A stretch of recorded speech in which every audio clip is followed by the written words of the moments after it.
Esteemed members of the Chirarian High Council, thank you for assembling on such short notice. We have an escalating threat from Narkos that demands our immediate attention. To put it simply, we need to understand our enemy. So, today, we are presenting a full threat profile on the Asaurian species. I must be clear from the outset. The intelligence you are about to see is highly sensitive.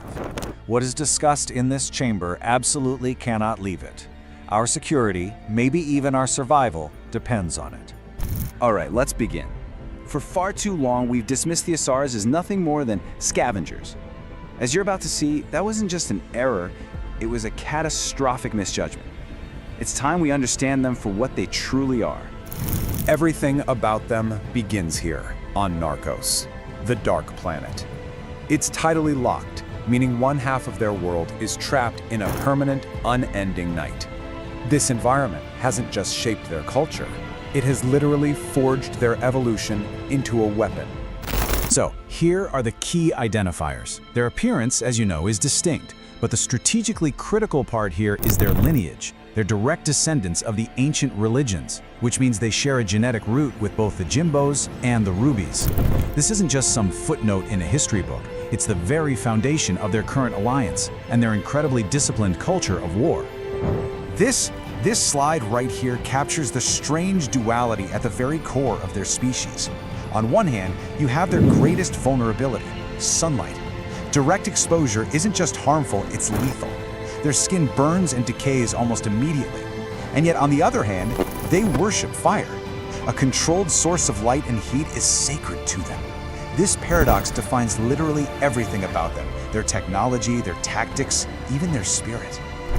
Their skill in combat isn't just something they learn, it's hammered into them through brutal ritual. It's called the Wolf Rites, and it starts when they're children.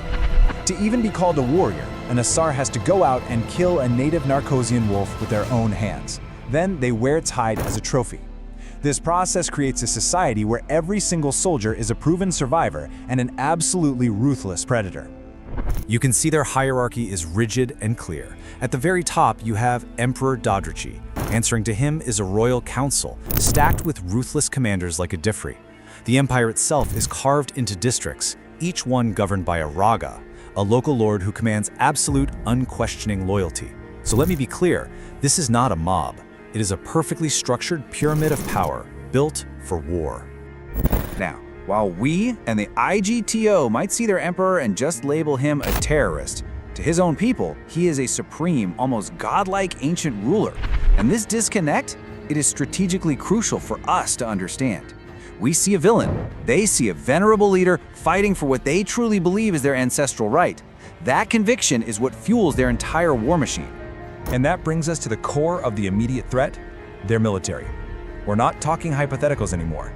Their capabilities have been battle-tested, they've been proven effective, and right now, they are pointed directly at us. Their primary method of planetary assault is this, the kill ship. You can think of it as a spear thrown from orbit. It's a massive vessel designed to just punch right through planetary defenses and drop 1,000 warriors directly into the heart of a battle.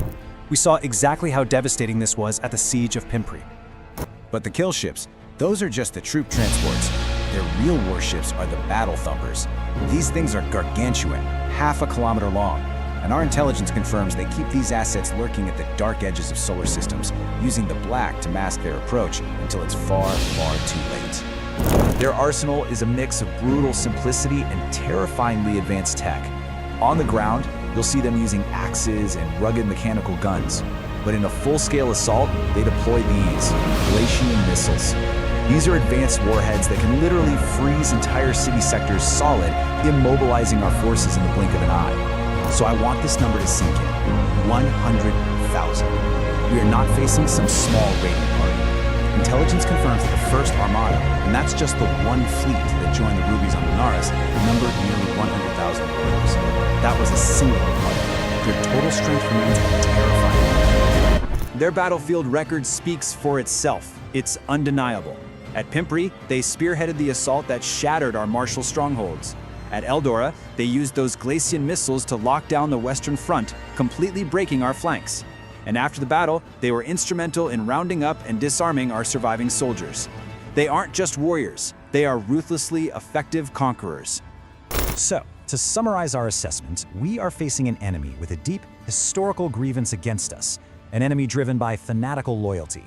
They are proven masters of planetary assault, they're backed by vast plutonium reserves for their war machine, and they are now locked into a formal military alliance with 2 other major powers. Every single indicator we have is screaming full-scale invasion. So I will leave you with the one question that our entire defense strategy now hangs on. Looking at this data, at their history, their technology, their numbers, and their motivation, can our kingdom, can King Shalaman truly withstand the storm that is gathering? The decision on how we act is now yours. This briefing is concluded.